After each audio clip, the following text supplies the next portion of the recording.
Guess who will be part of the 77th Republic Day Parade this year? It's Nagaland.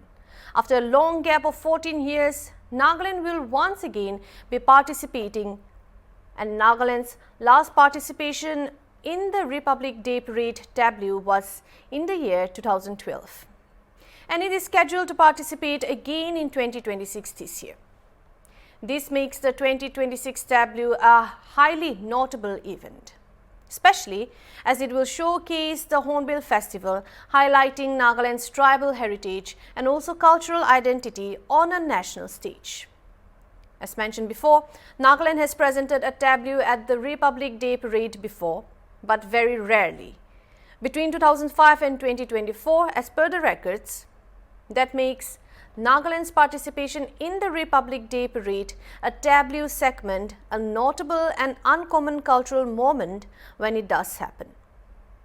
Now, what we need to understand from this is that Nagaland's participation in the Republic Day tableau is significant beyond just a ceremonial presence.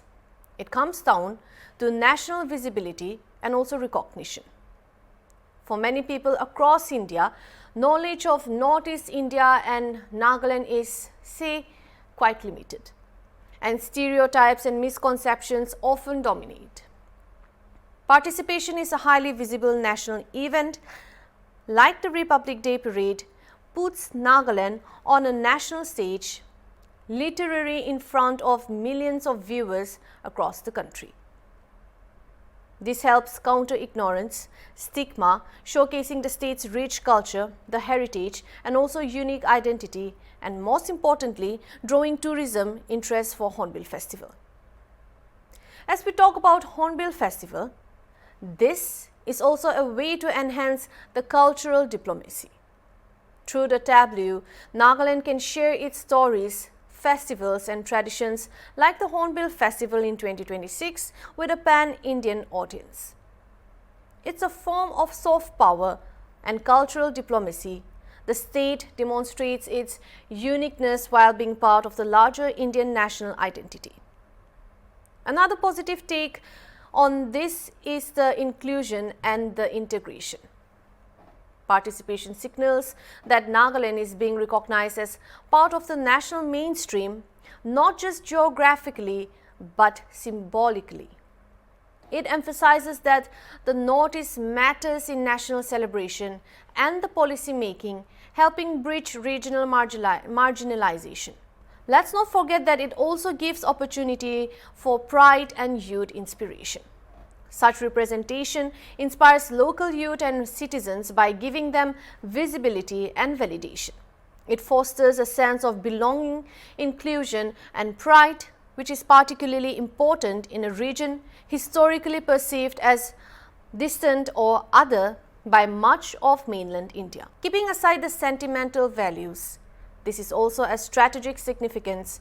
Beyond the cultural pride, it also highlights tourism, the traditions and the handicrafts that can have economic and social impact.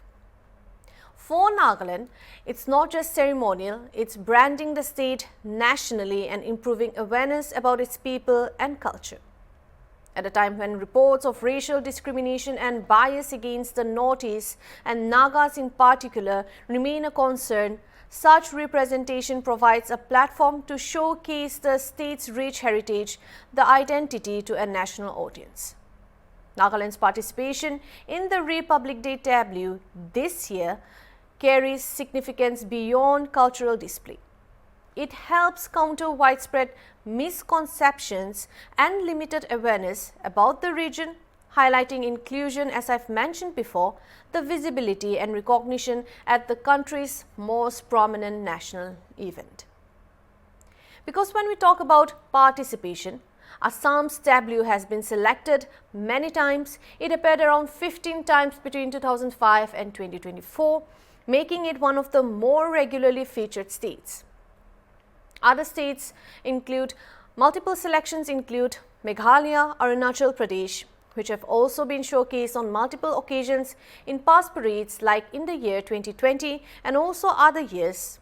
So by contrast, Nagaland's tableau was selected only once in the period between 2005 and 2024, and now in 2026, finally.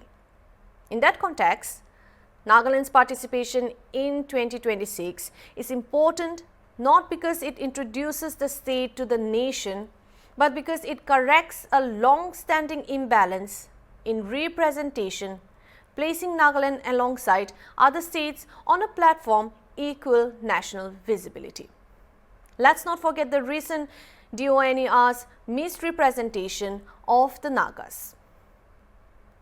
Over the years, Nagas have often been misrepresented or oversimplified in popular narratives, frequently viewed through the narrow lenses of conflict, insurgency, or geographical isolation, rather than through the reality of their diverse culture, their democratic institutions, artistic traditions, and contemporary contributions. Such partial representations have shaped public perception in ways that do not reflect lived realities. A national platform like the Republic Day tableau helps rebalance that narrative. By presenting Nagaland through its culture, through its people, through its traditions in a more celebratory and constitutional setting, it allows the state to be seen on its own terms, not through the outdated stereotypes.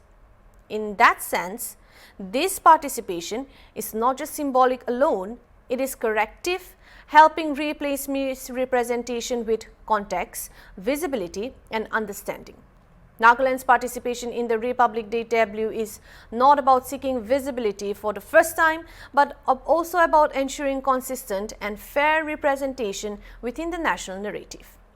At a time when misunderstanding and misrepresentation of the Naga people still persists, this moment offers an opportunity to present the state accurately, confidently, and on its own terms.